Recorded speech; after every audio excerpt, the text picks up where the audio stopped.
I'm sure a lot of you guys remember the old ceremonial hunting tradition of eating the heart out of the first animal you kill.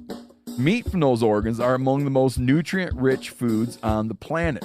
You can get those same benefits your ancestors craved via convenient daily capsules from Heart and Soil. Find out more at heartandsoil.co. And remember, use code MeatEater for 10% off your purchase.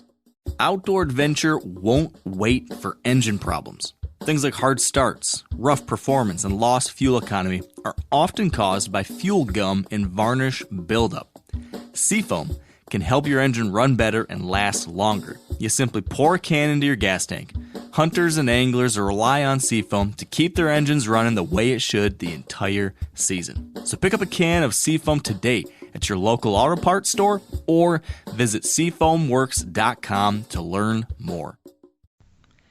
Hey guys, this is Mark Kenyon of the Wired to Hunt podcast, and I'm here today to introduce you to something new.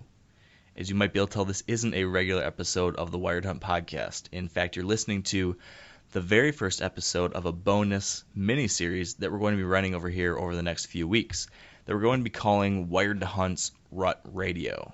And here to help me with this new project is Wired to Hunt contributor and now producer of this mini-series, Spencer Neuharth. How you doing, Spencer?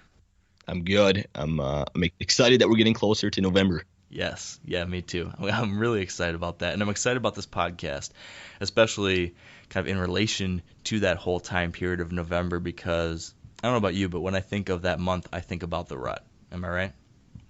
Yeah, absolutely. And this has been a really strange set of interviews that we've done. I reached out to 5 contacts that spread across whitetail country from Minnesota to North Carolina. And, I opened it up asking them all the same thing on a scale of 1 to 10. What would you say the buck activity is right now? And I heard everything from a 7 down to a 2. And I don't think there's any other time of year that you would get that kind of response besides mid-October. Yeah, the dreaded October lull. But let's rewind a little bit, because you came to me earlier this year with this idea for this kind of mini-series related to the rut. But fill our listeners in. What is this? What is this all about? What are we going to be hearing today? What are we going to be hearing over the coming weeks? So I think every fall, me, just like any other, archery whitetail hunter, is dying to hear reports of what's going on in the woods. And we want to have our thumb on the pulse of, what the whitetail are doing.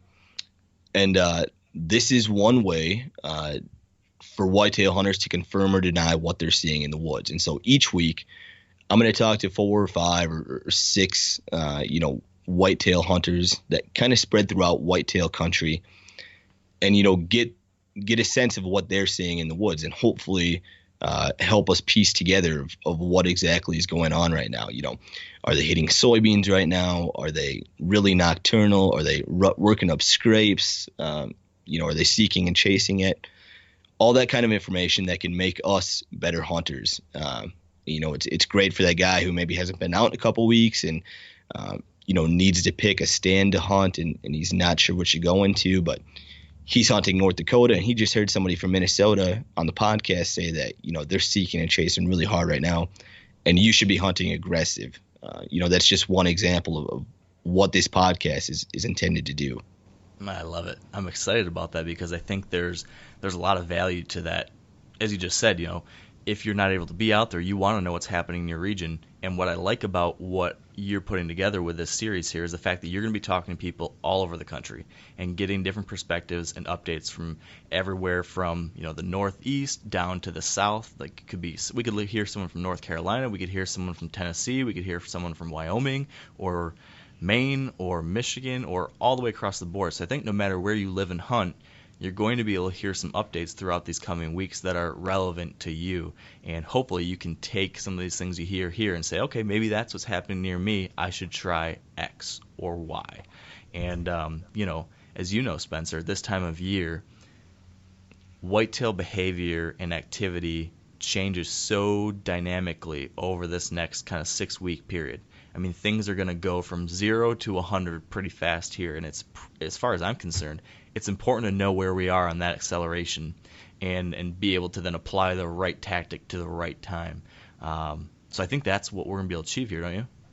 With this time of year, it's so strange because I don't think there's one overarching theme, that fits the whole country. Because I was talking to, our listener from North Carolina, Haynes Shelton, and, I was completely agreeing with what he was saying. And then I would talk to Trent Siegel from Kansas, who's much closer to my home state of South Dakota, where I'm hunting.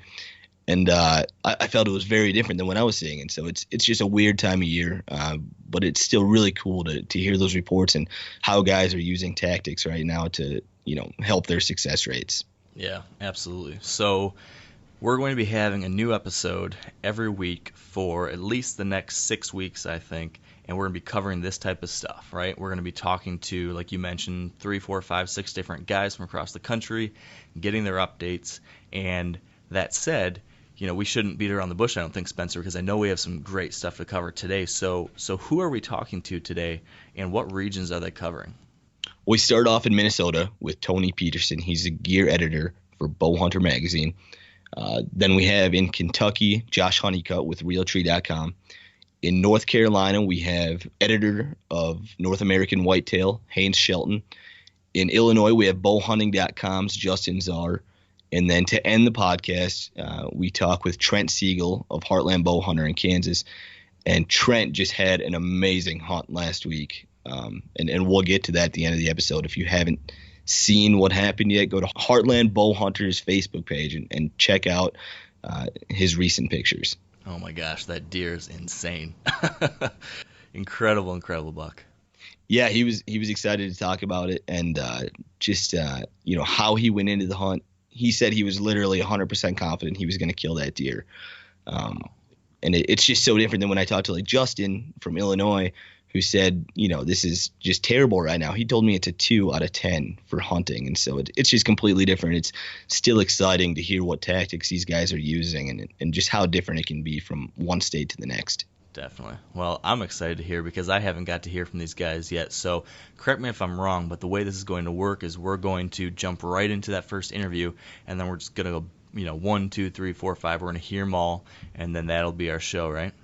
Yeah, absolutely. We talk about 4 or 5 minutes with each guy, get a pulse of what's going on, and then it's on to the next interview. So we'll wrap up the whole thing in, around 30 minutes with these guys. Awesome. Well, this sounds like an exciting new series, Spencer. I'm pretty pumped about it. I know you are too. And I guess without further ado, let's just get right into it. All right, we'll get to the first caller. But quickly, before we get our first update, as all Wired Hunt podcasts are, this episode is brought to you by Sitka Gear. If you'd like to learn more about Sitka Gear's technical hunting apparel, you can visit sitkagear.com. And now, on to the show.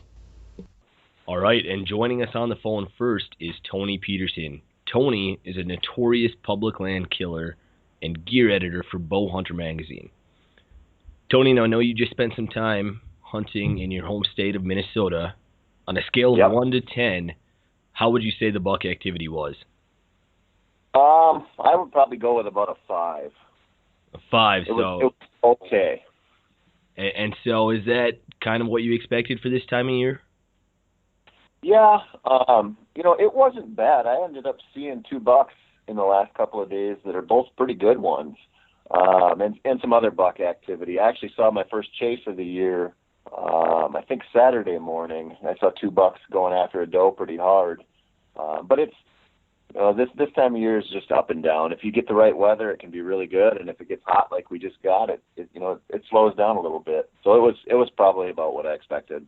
And so before it got hot, were you seeing a little better activity or about the same? I was seeing better activity.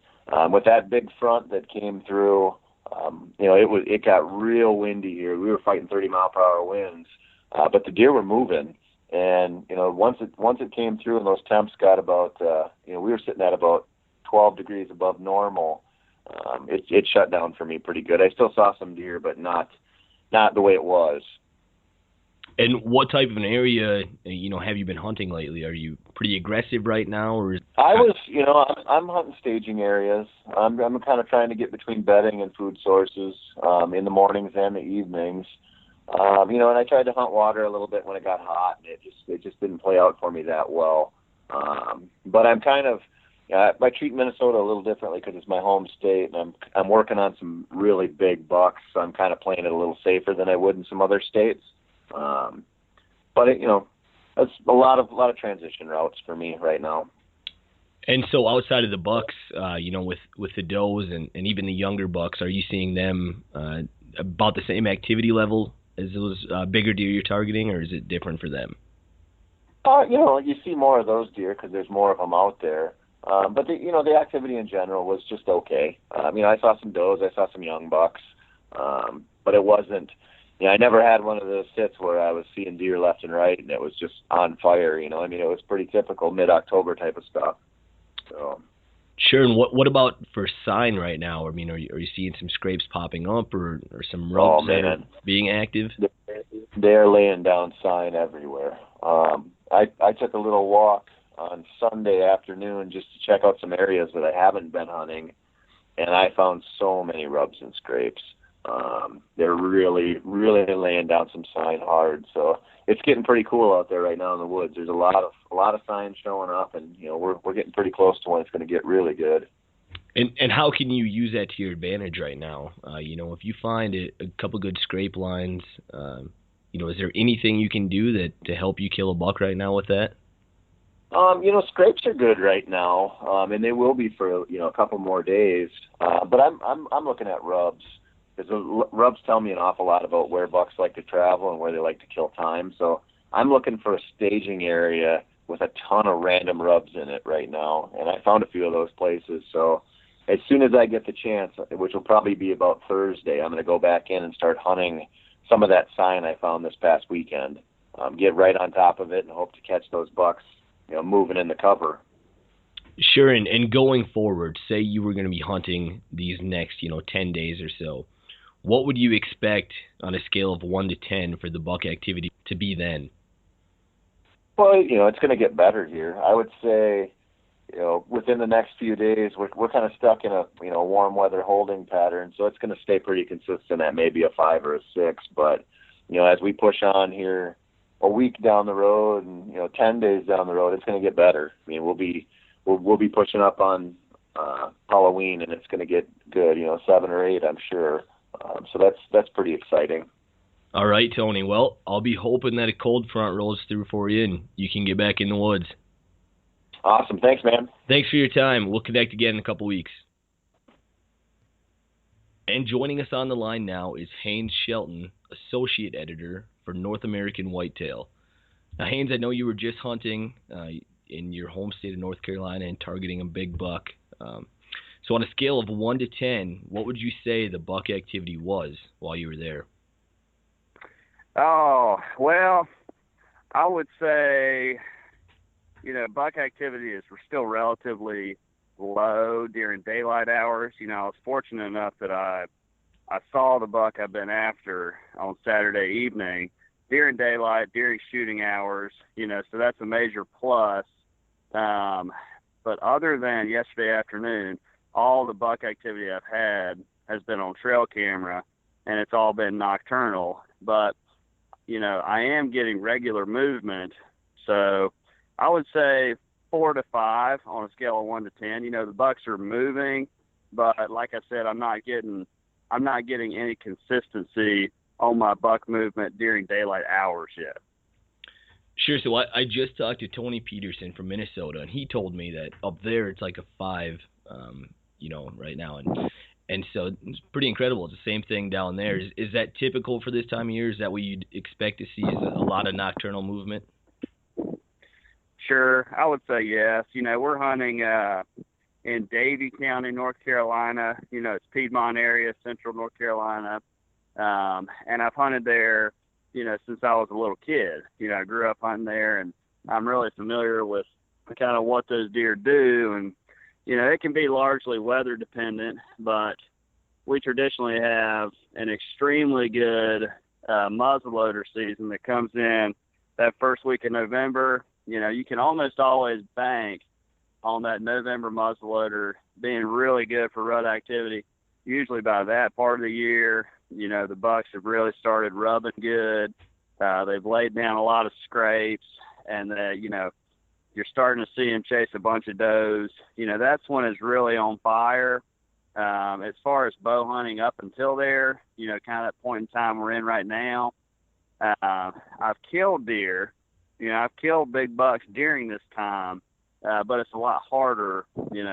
You can kill them on scrapes. You can go out and put down some mock scrapes, and you can get some bucks coming in to check them.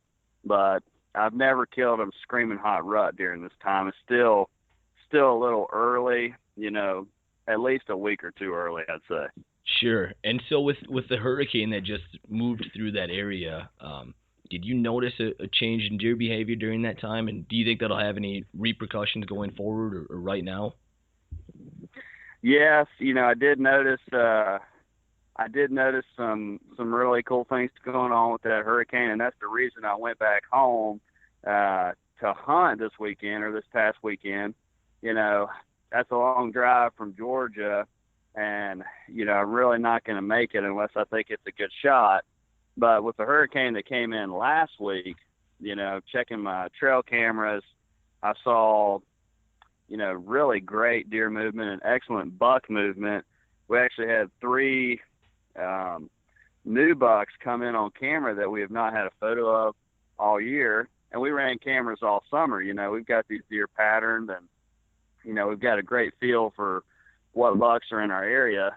So when I checked cameras 2 weeks ago and saw all of a sudden these 3 new bucks that were all good big bucks, and, 2 of them were solid shooters, I think that hurricane, what it did was it probably, had the bucks hunkered down, had all the deer hunkered down while it was happening. We had 2 or 3 inches of rain, in one evening, and then again the next day.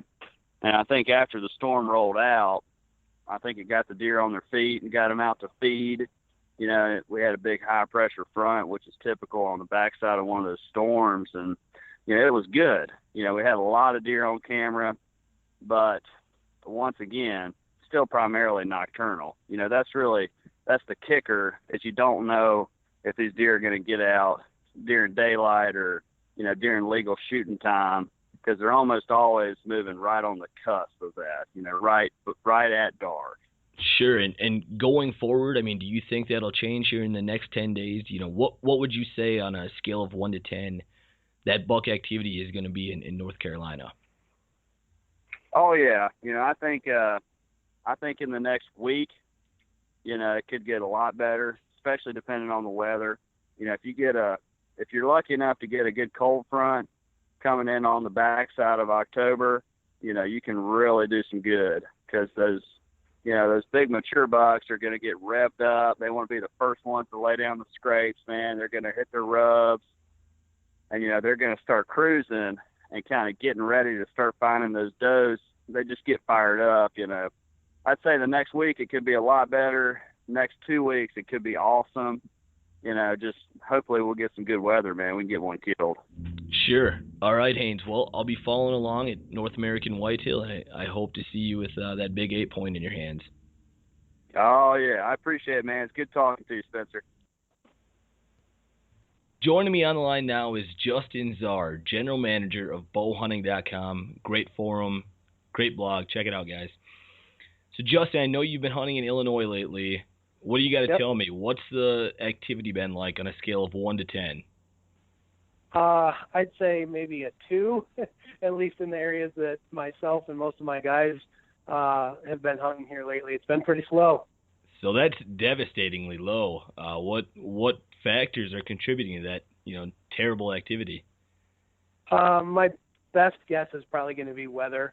It's been unseasonably warm. I think throughout probably most of the country. I know definitely here in the Midwest for sure, this warm weather has certainly, kept the buck movement subdued. We've had a few little cold fronts that have pushed through, and I don't even know if you'd call them cold fronts or more like cool fronts that came through, and, we'd see a little bit of buck activity. But today it's almost 80 degrees here, and, buck activity is pretty much down to 0 from what I'm seeing.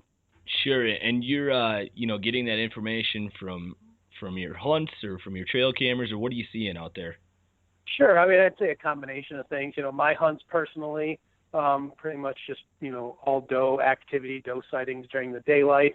Trail cameras, obviously is a big thing. We run a lot of cellular cameras, myself and some of the guys that I hunt with. Between the 5 or 6 cell cameras that we've got out, I'm not sure we've had a daytime picture of a shootable buck, on his feet in probably a couple of weeks now. And then you can just look through our forum, see what guys are doing on the forum. And, you see a deer here and there getting shot, but, nothing with any sort of real regularity, it seems like. Sure. So what has your hunting tactics been then lately with, that terrible movement? Have you been aggressive at all? I haven't been super aggressive yet. I'm kind of just going to wait. Another week or two here, we'll start getting real aggressive with them. But, with these warm temperatures, unless you're right on top of one, or you've got some areas maybe that are super, super low pressured, it's going to be hard to get them on their feet and get a shot at them. So we're kind of staying out of some of our better areas. Most of our evening hunts have been over some sort of green food source. One of my pro staff guys actually shot a real nice buck here over the weekend, Saturday evening here in Northwest Illinois. That deer just hammered him off scrape and then stepped out into one of his green food plots before he shot him. So definitely doable. You could kill him. Just a hard thing to do right now. Right. So what about other deer sign? Are you seeing a lot of scrapes up right now? Yeah, scrape activity is definitely starting to pick up. We're starting to transition a lot of our trail cameras over onto some of those scrapes, to try to monitor that buck activity. And they're definitely hitting them. I'd say almost on a daily basis, the scrapes are getting hit right now, but it seems like most of that activity is still after dark. Sure. So do you think there's any information you've gathered from this last week or so that would, help you kill a buck in these coming days, or is it just that tough right now that you don't think so? Yeah, I don't know that I've gathered any information that I didn't already know about most of the deer that I'm hunting. If anything, the few trips out to the field and the trail cameras have just confirmed what I kind of thought was going, which is, movement's going to be a little slow. But again, we got another front pushing through here in a couple of days. And, as we get further into October, even if these fronts aren't quite as cold as we want them to be, I definitely think they're going to be more effective at getting these bucks up on their feet. So, over the next 7 to 10 days, I would imagine we start seeing people harvesting bigger deer on probably a more regular basis. Right. It sounds like it just, pretty much can't get any worse than it is right now. So. Man, it's been brutal. I got to be honest with you. It's been pretty tough. Most of my seeing some younger deer, 1.5, 2.5, a lot of does hitting the food before dark, but the bigger deer just don't seem like they're moving a ton right now.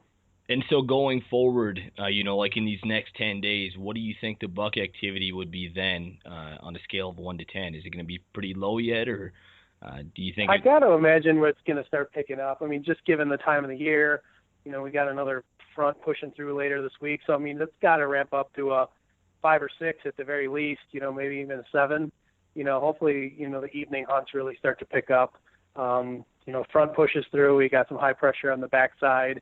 Temperatures are going to be down probably 20, 25 degrees from where they're at right now. We should hopefully start seeing some deer on their feet. Right on. Well, I'll be hoping for a cold front for you, Justin. Not just for me, for everybody. Right. So, thanks for your time, Justin. We'll connect again soon. Sounds good. Thanks, Spencer. And joining me on the phone now is Associate Editor for Realtree.com, Josh Honeycutt. Josh, I've seen the pictures of one of your recent hunts in Kentucky. Why don't you tell me about what the buck activity has been there on a scale of 1 to 10, and a little bit about the pictures you sent me. I would say probably a 6 to a 7. Last week I shot the deer last Thursday afternoon there in South Central Kentucky, and we're kind of moving into that period a lot of people like to refer to as the October lull, which is actually one of deer hunting's biggest, largest misinterpretations in all of deer hunting. It's actually just a shift in how the deer behave and where they go. It's a big shift in food sources, and keying on that is pretty much how I relocated the deer that I shot last week. They're shifting off of those ag fields, those soybean fields, and they're hitting the mass crops hard right now. We've had the biggest acorn crop that we've ever had, at least in recent years that I can remember. And so the deer hunting is going to be tough from here on out. It's going to be a little bit tougher than it usually is because the deer aren't going to have to move much. They're pretty much going to get out of their beds and they're going to move very little to get to where they're going to feed, especially right whenever they get up, because they just don't have to move as far. And for the field hunters, it's going to be a little bit more difficult because the deer just aren't going to make it to the fields until after dark. So I'd say last week we had that cold snap around Thursday, Friday, and that's whenever I was able to get on that deer that I shot. I'd set up right off the edge of a bedding area in a grown-up thicket area, a lot of grasses and a lot of brush, and the deer is just feeding through that, eating acorns. And I'd say last week, like I said, it was probably a 6 to a 7, maybe 5, depending on what day it was. But I was hunting right there on that cold front, and that's what had the deer up on their feet last week. And so how confident were you going into that hunt? Did you have a pretty good idea of what this buck was doing?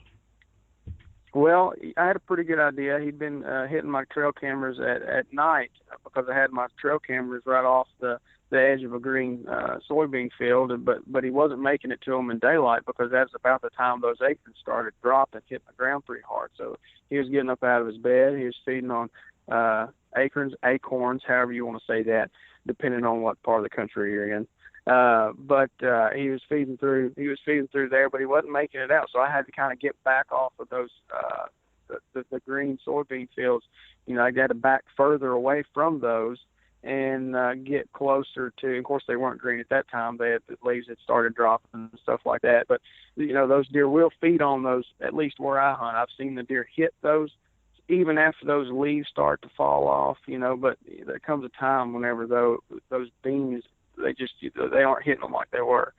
So they were still going toward those fields, not like they were back in September, obviously, in August, but they were feeding mostly on acorns. So I had to back further away from the field edges, back further away from the green food plot, which I had positioned between those soybean fields and the bedding area, and get closer to those acorns. And so I had an idea of what they were doing. I had an idea of how I needed to change my tactics based on what the deer were doing and where they were going and how they were using the land.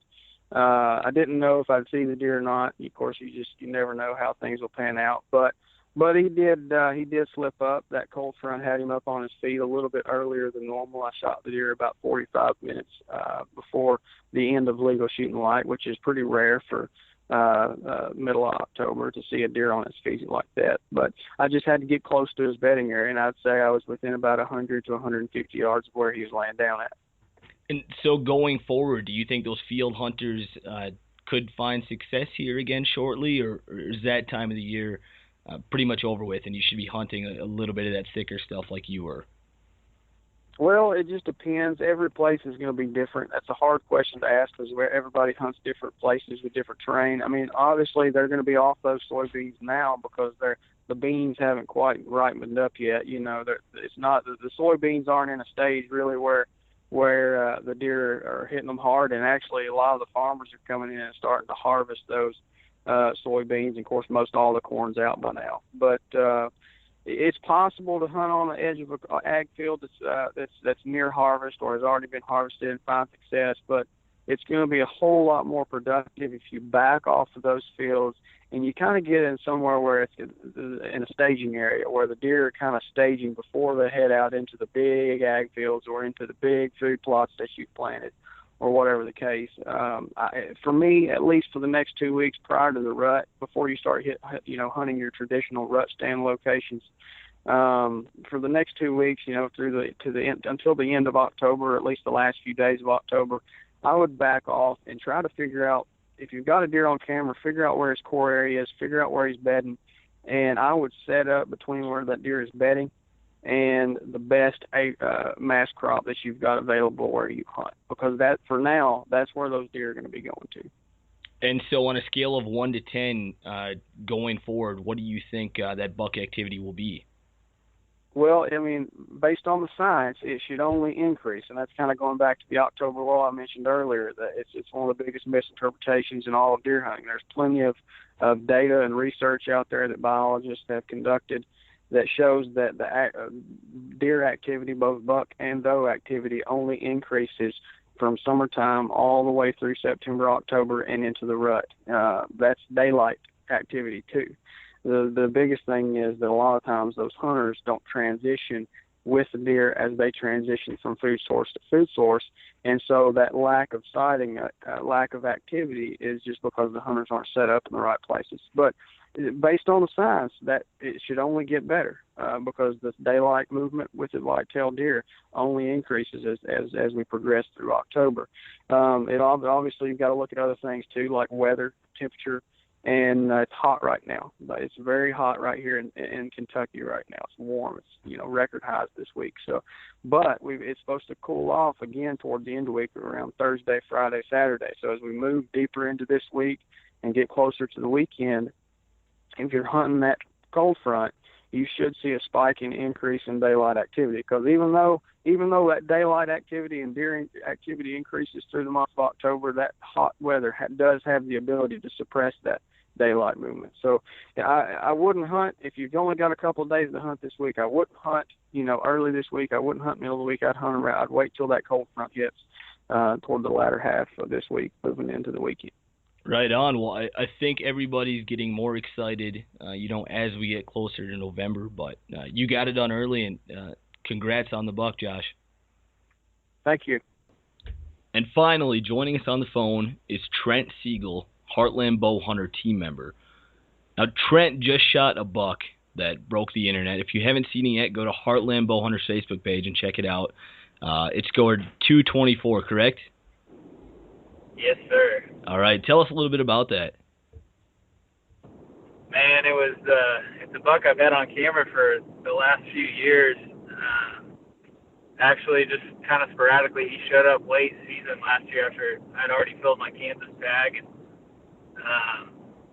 just put some more cameras up trying to figure him out, and put a lot more up this summer, and got him. I was getting him about once a month to once every 3 weeks, and then came out, and he just was everywhere on all the cameras I had.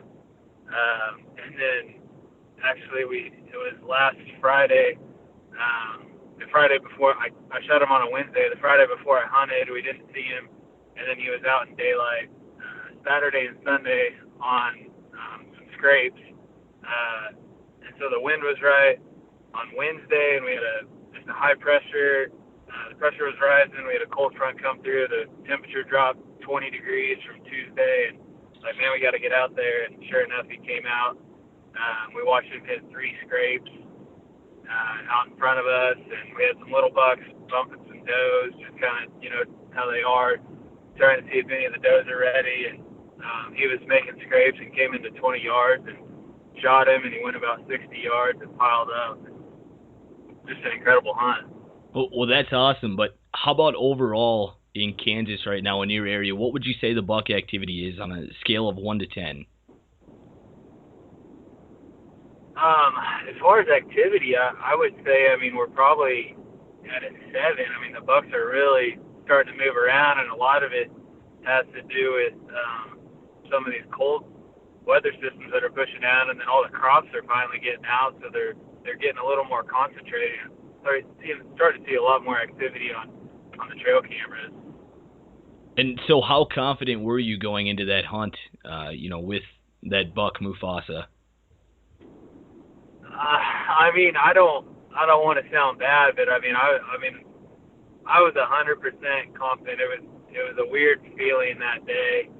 I told my wife it was the second day that I knew was going to be the best day of my life, where I could kind of see into the future. I told her that morning. It felt like our wedding day. I just knew it was going to be one of the best days of my life, and I could see everything happening before it. We had a rising moon. We had the weather system pushing down, and the pressure was rising. It was like 30.3 that day or something. It was just, everything was lining up where we were going to see a bunch of deer, and sure enough, we saw him, and I actually grunted him in. I grunted at him because the second scrape he made, he started to turn away and walk away from us.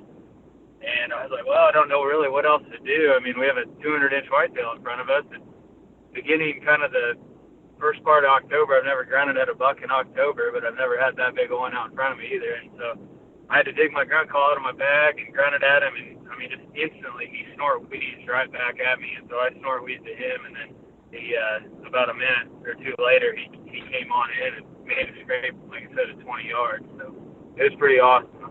Yeah, and that's a complete change of pace from the other guys I've talked to. Minnesota, Illinois, North Carolina. They're all reporting, really a lack of deer activity right now. And so, would you say this is typical for your area this time of year? I mean, is this something you could expect to happen again next year or the year after?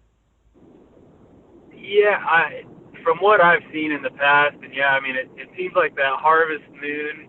And we start getting crops out in some of those cooler nights, it really, the buck activity really starts to pick up, and I start to get a lot more new bucks. I mean, it's bucks I've had in the previous years, but they won't show up until, October, November, so I start picking up those bucks that don't summer on some of the properties I hunt. I start picking them up this time of year, and so it is an exciting time. Checking cameras and stuff like that and getting out in the stands. I mean, like I said, there was little bucks grunting and they were bumping some does out in the field the other night. So. Sure, and going forward, do you think it's only going to get better? I mean, what would you say that deer activity level is going to be on a scale of 1 to 10 for like these next 10 days?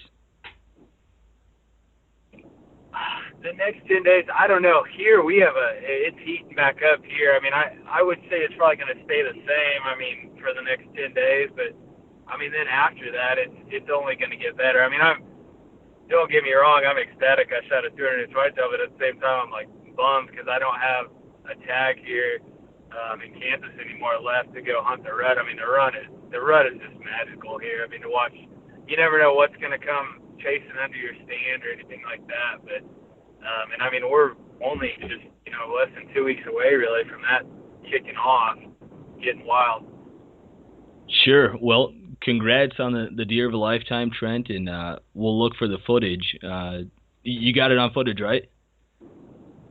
Yes, we did. Okay, we'll definitely be watching for that. So thanks again, and congrats on the kill. Yeah, thanks for having me. I appreciate it, man. And that wraps up our very first episode of the Wired to Hunt mini-series, Rut Radio. Thanks to Tony, Haynes, Justin, Josh, and Trent for providing the reports. And you can follow Wired to Hunt on Facebook, Twitter, and Instagram. And follow me on Twitter and Instagram at Spencer Neuharth. We'll talk to you guys next week, and thanks for listening. I'm sure a lot of you guys remember the old ceremonial hunting tradition of eating the heart out of the first animal you kill. Meat from those organs are among the most nutrient-rich foods on the planet. You can get those same benefits your ancestors craved via convenient daily capsules from Heart and Soil. Find out more at heartandsoil.co. And remember, use code MeatEater for 10% off your purchase. Outdoor adventure won't wait for engine problems. Things like hard starts, rough performance, and lost fuel economy are often caused by fuel gum and varnish buildup. Seafoam can help your engine run better and last longer. You simply pour a can into your gas tank. Hunters and anglers rely on Seafoam to keep their engines running the way it should the entire season. So pick up a can of Seafoam today at your local auto parts store or visit seafoamworks.com to learn more.